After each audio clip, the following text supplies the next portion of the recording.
नहीं है। 2 बार 3 बार 4 बार पढ़िए समझ आएगी।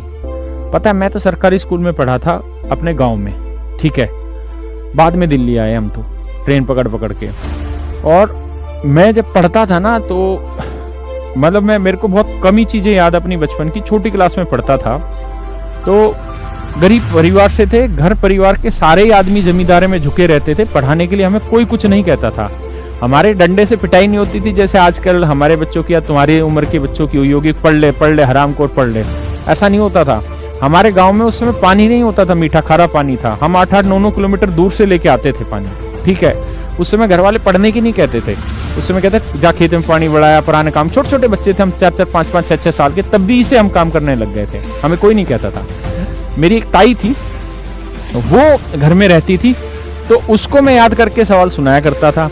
तो मैं क्वेश्चन भी याद किया करता था और सॉल्यूशन, क्योंकि वो भी पढ़ी लिखी नहीं थी। तो उनको पहले मैं क्वेश्चन सुनाया करता था, फिर उसी क्वेश्चन का मैं आंसर सुनाया करता था। और जब मुझे कुछ चीज समझ नहीं आती थी ना, तो चूंकि मैं बच्चा था, मैं समझता नहीं था उनकी बातों को। और वो भी इतनी पढ़ी लिखी नहीं थी कि वो उन चीजों को समझ पा रही होती। लेकिन उन्होंने मुझे एक बात कही, अब तो वो स्वर्गवासी हैं। उन्होंने मुझे कहा कि तू बेटा घबरा मत, तू ऐसा कर। मेरा नाम था एक लोकल, जो भी मैं बताऊंगा नहीं। उन्होंने कहा तू घबरा मत, तू यूं कर, सवाल को 2-3 बार पढ़ते रहे, अपने आप समझ में आ जाएगा। भैया बहुत छोटी उम्र की बात है, जब मैं होगा 7-8 साल का होऊंगा तब की बातें हैं। और उनको ना क्वेश्चन का पता था ना उनको आंसर का पता था। मैं खुद ही क्वेश्चन सुनाता था, फिर उसी का खुद ही सोल्यूशन सुनाता था।